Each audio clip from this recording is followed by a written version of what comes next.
on est dans le Maroc du cœur et c'est quelque chose d'incroyable. Le vrai Pour Maroc. une petite Moi, anecdote. j'aime bien la phrase, voilà. Au cœur du Maroc et le Maroc. Petite anecdote, j'ai découvert une araignée que je n'avais jamais vue de ma vie, ni dans un documentaire, ni nulle part. Elle est montée sur le pantalon d'un ami à moi, inoffensif. Hein. Mais je ne savais pas que cette Elle était de quelle couleur?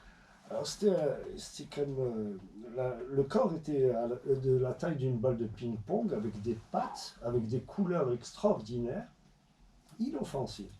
Et je savais pas qu'on avait des écureuils aussi au Maroc. Et on les a vus sur la région des Saouira. J'en ai vu plusieurs en découvrant, parce que là, ça fait combien de temps? Ça fait 2 ans, je pense, avant le Covid. J'avais fait ouvreur, donc j'étais 0 ou double 0, je sais pas, je me rappelle plus, bon, l'un ou l'autre. Donc j'ouvrais la piste avec le 4x4 et je voyais des choses que je n'avais jamais vues de ma vie.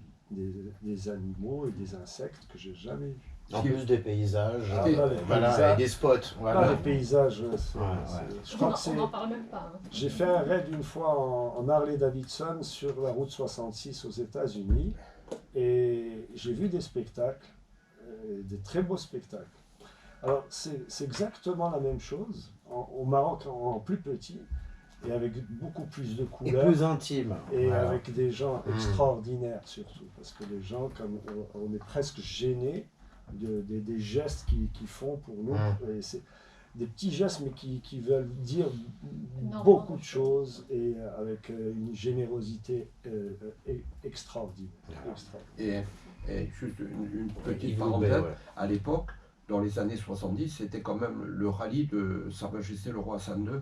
Et lui disait que son pays est multiple. Et que quand les gens venaient, parce qu'il y avait un constructeur, par exemple, il y avait Porsche, Opel, donc il y avait la télé allemande, une chaîne. Il y avait Renault, Peugeot, Citroën, la télé, une chaîne. Donc ces gens-là, quand ils suivaient, qui partaient de Fès, bon, le rallye partait de Casablanca, mais le départ était toujours Rabat. Quand ils partaient de là et qu'ils arrivaient au fin fond du sud du Maroc et tout, évidemment, vous aviez traversé 10 pays. 10 pays vous avez traversé. Et c'était ça. Et la résonance pour Sa Majesté le Roi Hassan II, lui était un peu l'initiateur de ce rallye et voulait présenter son rallye. Comme chaque chaîne nationale, bon, quand je suis arrivé ici la première fois en 2009, je suis arrivé avec des archives énormes parce qu'on a travaillé 4 ans avant de venir sur les archives et on était tombé complètement envoûté même avant de poser les pieds parce que l'histoire, elle est énorme. Ouais, vraiment, c'est beau déjà, rien qu'à écouter Yves Loubet, il nous transporte et il nous fait voyager. C'est pour ça qu'on l'a suivi. Hein. Mais j'imagine.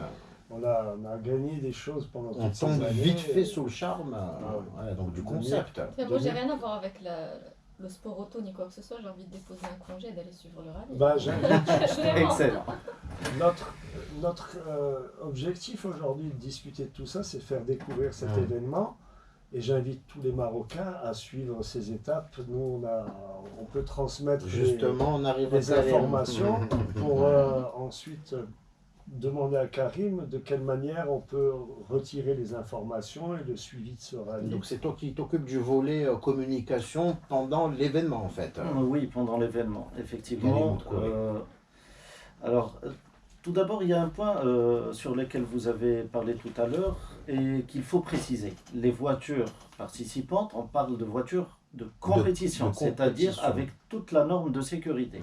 Ce n'est pas une voiture civile qui va sur les pistes, c'est une voiture dédiée uniquement à la compétition. Elle est de collection, certes, classique car, mais préparée pour la compète. Exactement, voilà. Avec arceau, baquet, harnais, extincteur et la totale. Et d'ailleurs, j'invite les gens à venir les voir parce qu'ils vont être surpris. Il y a des motorisations GTI. Alors non, il n'y avait pas encore l'injection sur ces périodes. Ah, dommage. Oui, sur ces périodes, il n'y avait pas encore l'injection, mais à écouter le carburateur siffler, c'est un régal. Tu m'étonnes. Non mais c'est ça. Et donc, oui, pendant le rallye... l'événement pendant l'événement. Voilà, je vais suivre le rallye. Et orienter un petit peu les quelques médias qui vont nous suivre pour les mettre dans les bons emplacements, leur expliquer un petit peu le déroulé de chaque spécial, parce qu'il faut savoir qu'il y a il y a de la liaison, c'est-à-dire que les concurrents prennent la route pour aller vers la spéciale qui sera chronométrée. Donc la partie chronométrée, sur les 1600 km, on parle de 400 km où les voitures sont à fond. C'est-à-dire elles sont en course. Donc 6 étapes en 6 sections. Alors 6 étapes, Ouais. c'est-à-dire 6 jours, mais il y a plusieurs spéciales chronométrées par jour. Je pense qu'il y en a même 6 sur certaines journées. Autour de Bin al-Witan, on a trois secteurs chronométrés qu'on fait 2 fois. Voilà. On va revenir à Yves Loubet pour pour nous donner une idée sur le déroulement justement de A jusqu'à Z de l'étape, mais on reste sur la communication, parce que comme l'a dit Chakib, le but aussi c'est de créer un petit peu la curiosité chez tout le monde pour pouvoir suivre cet événement. Exactement. Donc tu nous disais que ton rôle c'est de placer les journalistes, les médias qui vous suivent, leur recommander les spots, etc. Tout à fait. Et à travers mes plateformes, parce que j'ai des plateformes de communication sur les réseaux sociaux, je vais faire des lives, je vais faire des interviews, je vais faire pas mal de choses avec les pilotes, avec les mécanos et avec les membres de l'organisation, pour montrer un petit peu toute cette caravane avec tous les intervenants. Et aussi avec certains journalistes, parce que Oui. il y en a qui sont là, il vaut mieux les éclairer un peu. Quoi, et les impliquer surtout.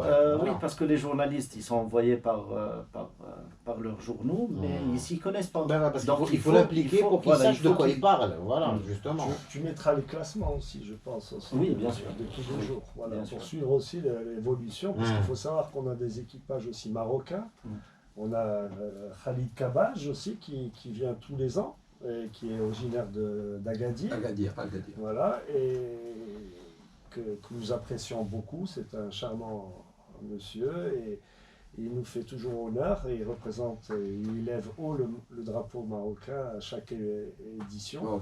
C'est une formidable personne. Il y a quoi? Il y a une quarantaine de participants, c'est ça? Cette année, on est 45. 45. On est en moyenne à 50, dans les 50. Donc avec plusieurs nationalités, c'est le on- seul Marocain.